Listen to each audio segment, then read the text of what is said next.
العالمين والصلاة والسلام على رسول الله وعلى آله وصحبه ومن تبعه ووالاه. سبحانك لا علم لنا إلا ما علمتنا إنك أنت العليم الحكيم. اللهم افتح حكمتك وانصر علينا من غزائر رحمتك يا أرحم الراحمين. اللهم نور قلوبنا بنور هدايتك كما نورت الأرض بنور الشمس أبدا أبدا برحمتك يا أرحم الراحمين. ربي يسير ولا تعسير وتمم بالخير. Assalamualaikum warahmatullahi wabarakatuh.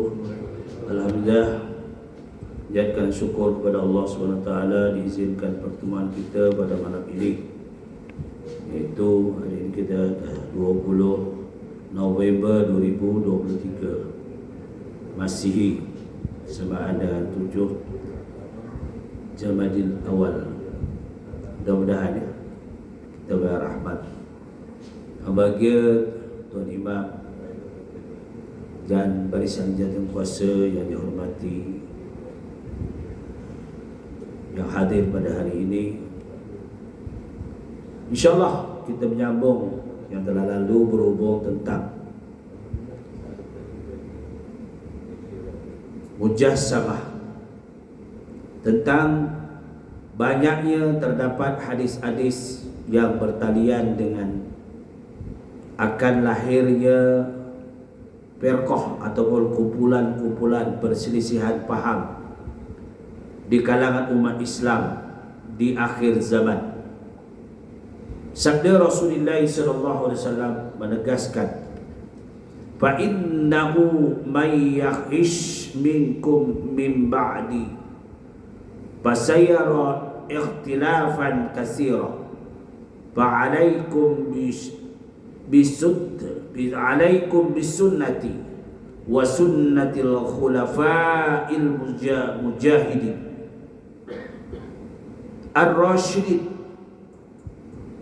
tamassaku biha wa uddu 'alaiha bitawahjid. Riwayat Imam At-Tirmizi. Maka bahawasanya siapa-siapa yang hidup lama di antara kamu nescaya akan melihat perselisihan faham yang banyak. Ketika itulah pegangan yang teguhlah seteguh-teguhnya, dan sunat ataupun khulafa ar-rasyidin menjelaskan diberi hidayah, berpegang teguh, itu gigitlah dengan gigi yang geraham. Maknanya di saat-saat mutaakhir ini banyak perselisihan faham. Ya, selain pada kita berpandu kepada ahli sunnah wal jamaah, ada pahaman Mu'tazilah, ada pahaman Murji'ah, ada pahaman Qadariyah, Jabariyah, dan juga pahaman-pahaman yang lain. Sebab itulah kita kena gigit betul-betul, kata ulama ini, dengan kuat supaya kita tidak gugur di dalam pahaman. Hadis riwayat Imam Abu Daud dan lain-lain. Sunannya Abu Daud. Apa dia? Tujuan hadis ini terang bahawa akan ada perselisihan faham dalam lingkungan umat Islam, umat baginda Nabi Muhammad sallallahu alaihi wasallam, menyuruh umat Islam ketika melihat perselisihan itu supaya berpegang teguh dengan sunnah baginda Rasulullah sallallahu alaihi wasallam dan khalifah ar-rasyidin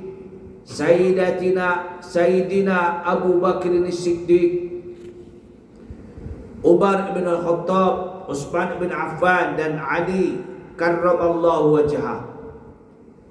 Apa yang dikatakan oleh baginda Rasulullah sallallahu alaihi wasallam dan hadis yang seterusnya, wa innahu sayakunu fi ummati salasuna kazzabuna kalluhum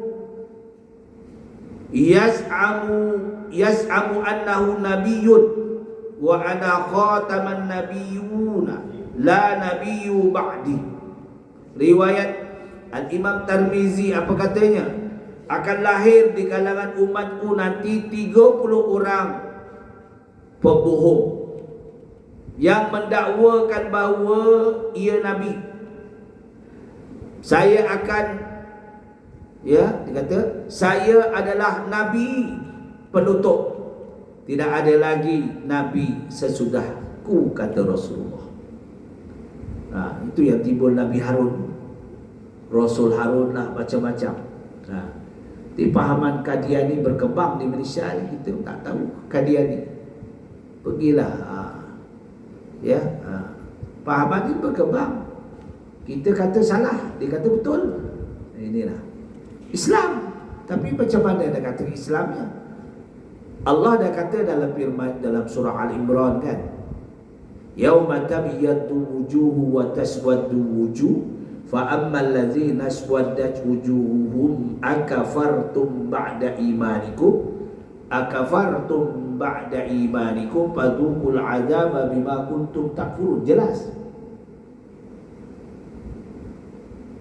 Nanti akan timbul dua firqah. Satu firqah jernih mukanya, berseri-seri kerana berpandu mengikut ahli sunnah wal jamaah. Satu firqah nanti mukanya gelap gelita di padang mahsyar.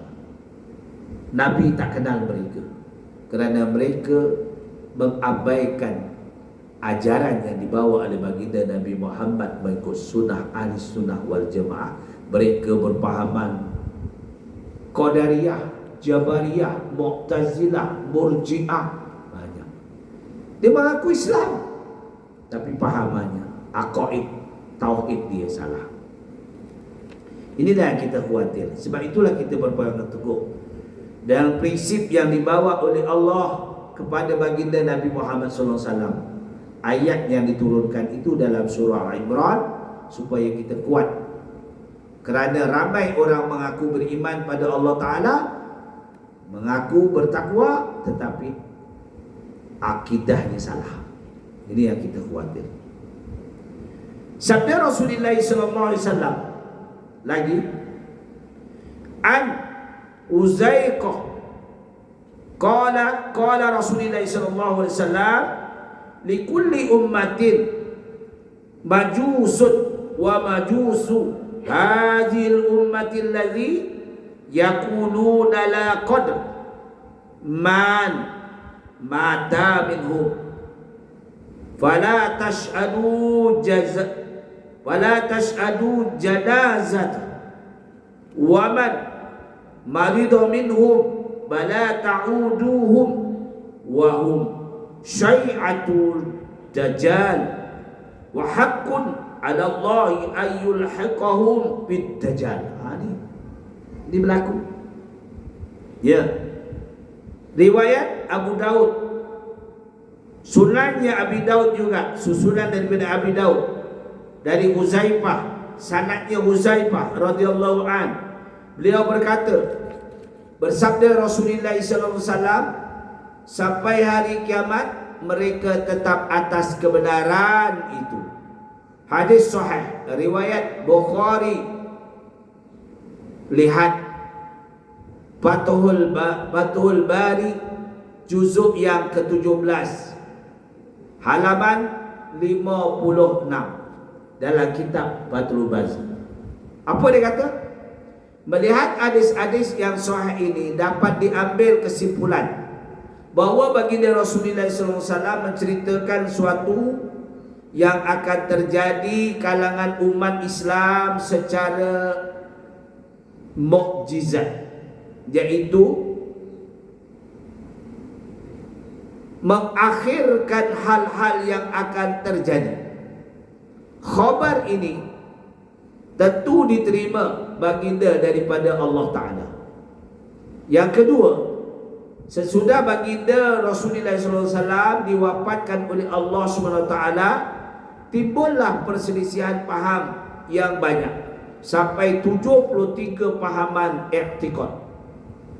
Yang ketiga, ada segulungan orang-orang muda pada akhir zaman nanti yang terlalu suka mengeluarkan dalil-dalil daripada Al-Quran, tetapi keimanannya tidak melewati kerukunan. Yang keempat, ada dua golongan yang tidak sangkut paut dengan Islam, yaitu kaum Murji'ah dan Qadariyah. Murji'ah yang dipelopori oleh pahaman siapa? Daripada golongan Khawarij. Khawarij ini yang diamalkan oleh orang-orang yang berpahaman apa dia? Yaitu Syiah. Perpahaman Syiah. Syiah ini berlaku bukan saja di Iran, berlaku juga di Yaman, ya, di Syria. Saya ingat dulu orang cakap Iran aja. Iran juga ramai yang berpahaman ahli sunnah wal jamaah. Iraq, ya, juga berpahaman ahli sunnah wal jamaah ramai. Bila saya tanya sahabat saya Syekh Adnan, dia memang dari Yaman, mengajar bersama dengan saya di Tahfiz, ya, di Ceras. Dia kata di sana ramai timbul pahaman Syiah ni, selain daripada Wahabi, selain pada Wahabi. Dan Syiah ini dia menghukumkan bahawa kalau dia boleh membunuh, menghapuskan pahaman ahli sunnah wal jamaah ini, boleh. Ini Syiah bahaya kita. Pahaman Sunni bahaya. Tak. Inilah kita bahaya. Di pahaman di Malaysia pun ramai pahaman Syiah. Kalau nak tahu, pergilah Seri Gombak ni, Malam Karbala. Ya Allah, ada tempat-tempat tertentu penuh dengan orang yang mengikut pahaman Syiah. Kita tak tahu, kita ingat je semua je, tapi ada. Itulah, bila dia tak bagi kita masuk, tak tentu dia tak bagi. Orang-orang tertentu saja boleh masuk. Dia ada cop dia. Dia ada cop dia. Ini kita khawatir Qadiani berkembang, ya tak? Tuan-tuan tahu di mana tempatnya, ya. Ini pahaman-pahaman yang melampaui. Ini ditebalkan oleh Rasulullah SAW pada akhir-akhir setelah kewafatanku, kata Rasulullah SAW. Di antara yang 73 golongan kaum ataupun firqah kumpulan itu adalah satu yang benar, yaitu golongan kaum ahli sunnah wal jamaah yang selalu berpegang kepada sunnah Nabi baginda Rasulullah SAW, mengikut khulafa ar-rasyidin, yang dianjurkan oleh baginda Rasulullah SAW. Ini diceritakan firman Allah Ta'ala sebagai dalil naqli, ya, yang tadi ayat surah Al-Imran tadi. Yang ketujuh, mereka ini akan selalu mempertahankan kebenaran i'tiqadnya sampai hari kiamat. Mereka, ya, tak. Dan sekarang sesiapa yang meneliti sejarah perkembangan Islam dari abad pertama, abad kedua dan abad ketiga, dan sampai kepada zaman kita sekarang, apa yang disabdakan oleh baginda Rasulullah SAW sudah nyata, sudah terang dan nyata. Tersebut di dalam kitab Baqiyatul Mustarsyidin. Apa dia? Karangan Mufti Syekh Said Abdul Rahman Ibn Muhammad Ibn Husain Ibn Umar, yang dimasyhurkan dengan gelar Ba'lawi, ya, Ba'lawi. Apa dia? Pada halaman 398, yaitu cetakan Mut'abul Amin Abdul Majid, Qahirah, Mesir, pada tahun 1381 Hijriah. bahawa ada 72 firqah atau perkumpulan yang sesat itu berpunca daripada firqah yang berikut. Apa dia? Pertama dipanggil kaum Syiah. Disebut dah. Pertama dipanggil kaum Syiah, kaum yang berlebih-lebihan, iaitu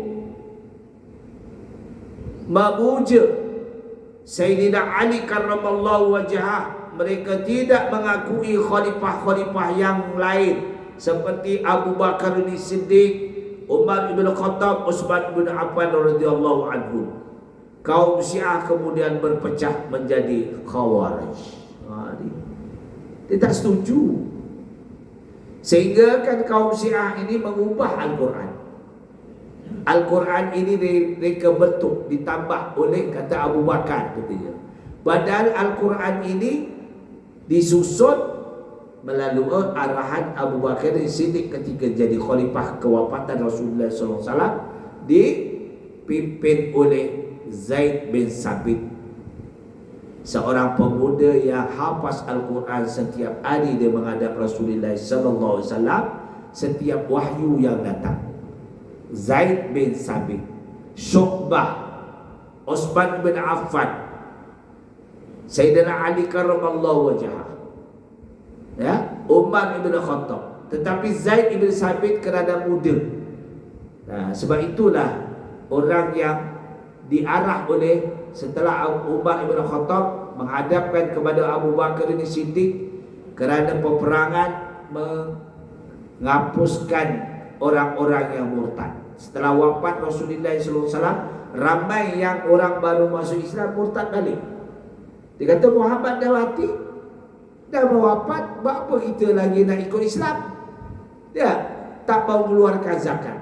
Maka diperangi oleh Abu Bakar As-Siddiq kerana tidak mau mengeluarkan zakat, kerana zakat itu wajib dikeluarkan. Dia merupakan rukun Islam.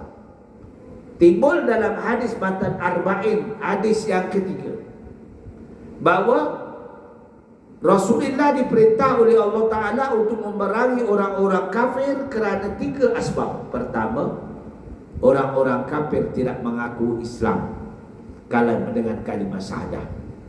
Yang kedua, orang-orang kafir yang tidak mau bersolat. Yang ketiga, orang-orang kafir yang tidak mau mengeluarkan zakat. Jadi orang Islam pun kalau tak mengeluarkan zakat, lebih kurang dari orang kafir lah. Min umul mu'minun wa aksaruhumul fasiqun. Ramai orang mengaku beriman tapi dia fasik, tak melakukan ibadah kepada Allah Subhanahu wa taala mengikut acuan yang sebenar. Inilah kita khawatir. Yang kedua dinamakan kaum Khawarij tadi, dari kalangan perpecahan. Perpecahan itu bermula daripada setelah Sayyidina Ali karramallahu wajhah menjadi khalifah yang keempat. Pertama Abu Bakar Siddiq, kedua Umar ibn Khattab, ketiga Utsman bin Affan, keempat Sayyidina Ali karramallahu wajhah. Maka tidak puas hati Muawiyah ibn Sufyan, Abu Sufyan. Muawiyah dia kata patut dia pula menjadi khalifah. Setelah terbunuh Umar, terbunuh Utsman, naiklah Sayyidina Ali karramallahu wajhah. Kata Abu Sufyan, patutnya saya boleh jadi khalifah. Kerana apa? Saya adalah anak kepada Abu Sufyan dan Rasulullah pernah bermesyuarat di rumah ayahanda saya. Ini perpecahan bermula dengan Muawiyah bin Abu Sufyan. Ini sejarah dalam kitab Ad-Din al-Islam, dalam kitab sejarah Islam. Di Tarikhul Islam. Baik. Maka jelaslah itu dinamakan kaum Khawarij ini timbulnya kerana perbezaan. Dia tak percaya kepada Ali, ada segulungan tak percaya dengan Muawiyah. Tapi Muawiyah ini pandai menggunakan tipu helah. Kerana Muawiyah ini merupakan anak angkat kepada Aisyah karramallahu, Aisyah radhiyallahu anha, isteri baginda Rasulullah SAW. Aisyah tidak mempunyai zuriat kan, maka ketika itu Muawiyah sedang kecil lagi dan diterima sebagai anak angkat dia. Maka Muawiyah menggunakan siasah politik yang jahat. Dia menggunakan Aisyah radhiyallahu anha naik sekedup dengan tenteranya. Maka kata Muawiyah, tengok, Aisyah menyokong kepada pihak kami, kerana itu dia ada bersama. Padahal Aisyah sendiri pun radhiyallahu anha, isteri Rasulullah, tak tahu peristiwa itu. Itu sebabnya Sayyidina Aisyah radhiyallahu anha dimakamkan tidak di mana? Tidak bersebelah dengan Rasulullah.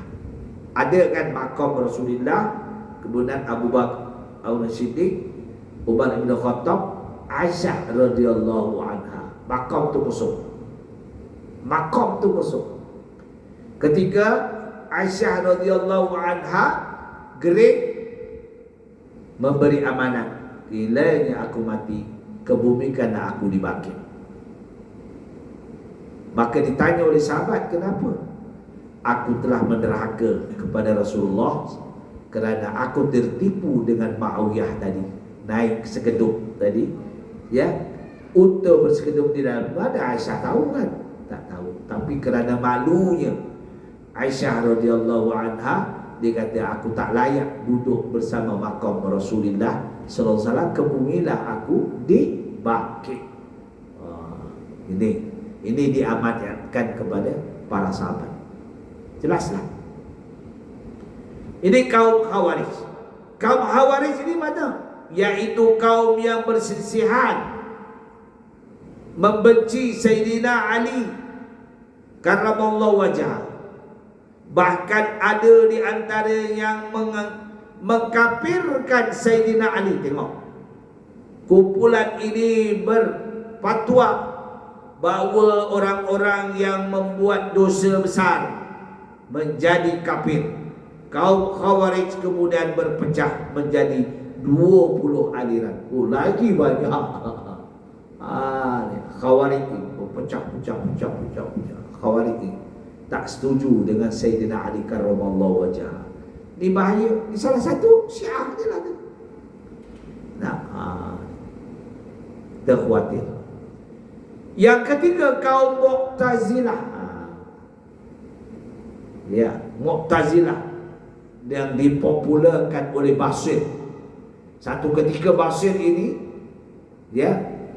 bersama dengan majlis NU, bersama dengan Hasan Al-Basri. Tahu tak Hasan Al-Basri itu siapa? Seorang wali Allah. Selain pada Abu Hasan Al-Asy'ari, Abu Mansur Al-Maturidi, Hasan Al-Basri ahli sufi, dan dia digelar wali Allah. Ketika Hasan Al-Basri ini dia memberi kuliah, Basir ni bertanyakan masalah hukum tentang dosa besar. Sebab itu Hasan Al-Basri memberi jawapan yang mudah. Kerana kita ni walaupun melakukan dosa besar, andai kita sempat bertaubat dan mengakui silman kita, dan kita berjanji kita tak melakukan perkara-perkara yang kita lakukan, penentuan kita masuk dalam surga itu adalah penentuan Allah. Sebagaimana firman Allah dalam surah Laisa ahsanil hakimin, Allah sahaja adalah hakim yang paling adil, yang sebaik-baik adil. Ini kita kembali kepada Allah. Sebab itu Mu'tazilah tidak terima. Dia katakan seseorang, dia kata, iaitu kaum yang berpahaman bahawa Tuhan tidak mempunyai sifat, bahawa manusia membuat pekerjaannya sendiri, dan Tuhan tidak bisa dilihat, tidak akan dilihat dengan mata dalam syurga, bahawa orang yang mengerjakan dosa besar diletakkan di antara dua tempat, Dan Mi'raj baginda Nabi Muhammad SAW hanya dengan roh sahaja. Dan lain-lain kaum Mu'tazilah berpecah menjadi 20 aliran. Tengok, Mu'tazilah pun berpecah. Dia kata, nak dijelaskan kesimpulan Mu'tazilah ni begini. Orang buat dosa besar, dia tidak akan jumpa dengan Tuhan Allah Ta'ala. Tak, tidak ada berjumpa dengan Tuhan. Sedangkan kata Hasan Al-Basri, melihat Allah Ta'ala itu adalah nikmat yang paling istimewa. Kita bila nanti dimatikan, dah kita mati, dikiamatkan. Bila dikiamat, dihidupkan balik, kita ditumpulkan di mana? Di padang mahsyar. Ketika itu Allah memberi balasan kepada setiap orang-orang yang melakukan amal baik. Faman ya'mal misqala dzarratin khairan yarah wa man ya'mal misqala dzarratin syarran yarah. Itu penentuan Allah. Kalau dia buat baik, pasti akan dibalas dengan baik oleh Allah Ta'ala. Nikmat yang paling baik, kita dapat nikmat melihat Allah yang mencipta kita. Sekarang ini kita tak lihat Allah, tapi yang kita lihat dengan mata hati saja kita yakin adanya Allah. Ini ilmu aqaid, pegangan yang kuat. Sebab itu orang berpahaman agama lain, dia tidak meyakini benda-benda ini. Dia mesti mengatakan benda yang boleh dipuja. Ini aqaid, bukan main-main. Sebab itu kita yakin, sebab itu kita wajib memahami tentang pegangan kita terhadap Allah Ta'ala sebagai jati diri kita. Asyhadu an la ilaha illallah wa asyhadu anna Muhammadar Rasulullah. Sampai mati kita yakin tidak luntur. Ini kena kuat. Ini hukum wajib, tak boleh tidak, tak boleh diabai tentang aqaid. Hukum syarak terabai, boleh kita kembali bertaubat balik. Tapi hukum aqaid sampai menyemutukan Allah, walauzubillah, laknatullah. Betul tuan-tuan. Selagi kita tidak syirikkan Allah, insya-Allah kita akan cium bau surga dan masuk ke dalam surga. Tetapi bila kita mensekutukan Allah, tak ada harapan. Sebab itu kita doa kita, beriring kita, la ilaha illallah wahdahu la syarikalah, lahul mulku. Kuatnya lahul, hadomir tu, lahul mulku, baginya hak, yuhyi wa yumitu wa ala kulli syai'in qadir. Yakin dalam hati kita. Sampai bila-bila kita tidak menyemutukan Allah. Perkara-perkara yang boleh menyemutukan Allah itu bahaya. Kadang-kadang timbul daripada senubari kita, kadang-kadang timbul dari percakapan kita, kadang-kadang timbul dari perbuatan kita. Ambil contoh.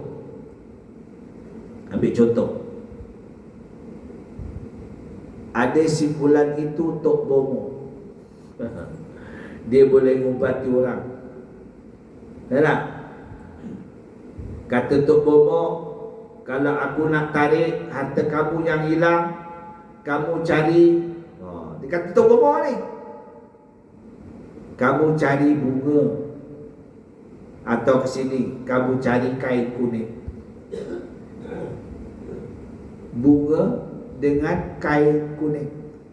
Apa sangkut paut bunga dengan kain kuning? Biasanya bunga dengan kain kuning itu mandrem. Betul tak? Mandrem itu buatan apa? Perbuatan Hindu.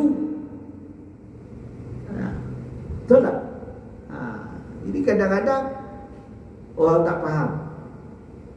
Dia jumpa orang ni, sediakan, tolong belikan bunga. Tak tak? Kan mandrem pakai bunga-bunga. Tanam kutip bunga, letak kat tokong dia, dekat tokong dia dibakarnya, colok. Tak. Pernah tengok tak apa? Orang-orang Hindu kan kutip bunga tepi-tepi yang bunga apa namanya putih-putih kecil-kecil tu. Kalau kat coket tu berjual bunga tu kan. Tu mantra lah tu. Satu lagi orang tak faham. Mandi bunga. Ada jenis 7 bunga yang berlain-lainan untuk dimandikan supaya dapat jodoh. Allah Rabbi. Tak asuk ya, cari 7 jenis bunga dimandikan. Dengan izin Allah dapat jodoh pula. Oh yakinlah dengan mandi bunga dia dapat jodoh. Walauzubillah. Jadi benda-benda khurafat menyekutukan Allah dengan perbuatan. Kain kuning untuk apa? Tuan-tuan kalau tengok ni baru ni, kan mandram-mandram semua pakai kain kuning. Sana dah. Yang kita ikut dia apa? Itu budaya dia. Itu syirik. Kita ingat la ilaha illallah wahdahu la syarikalah. Lahul mulku wa lahul hamdu yuhyi wa yumitu wa ala kulli syai'in qadir. Wirid kita. Tapi tanpa sedar kita mandrem. Mandrem tu. Ini berlaku. Tanpa sedar ramai minta maaf lah. Sebab itu saya tengok berjual bunga di Coket Road tu berlaku. Coket Road berlaku. Bukan Hindu yang beli, orang kita Melayu. Buat apa dia dah? Ada anak buah tu tak dapat jodoh-jodoh dia. Aku kata la ilaha illallah. Jodoh tu penemuan Allah sampai ketua pun kalau tak temu jodoh, tak temu jodoh. Nak temu jodoh iklan lah. Saya siapa ni? Saya duda 5 tahun. Tu siapa nakkan saya sila. Itu lebih baik. Itu tak berdosa. Saya janda dah. Saya janda anak seorang. Bagi tahu dah. Kadang masuk dalam Facebook tu, saya nama sekian, janda anak seorang. Siapa berhajat maka hubungilah saya. Itu iklan. Itu tak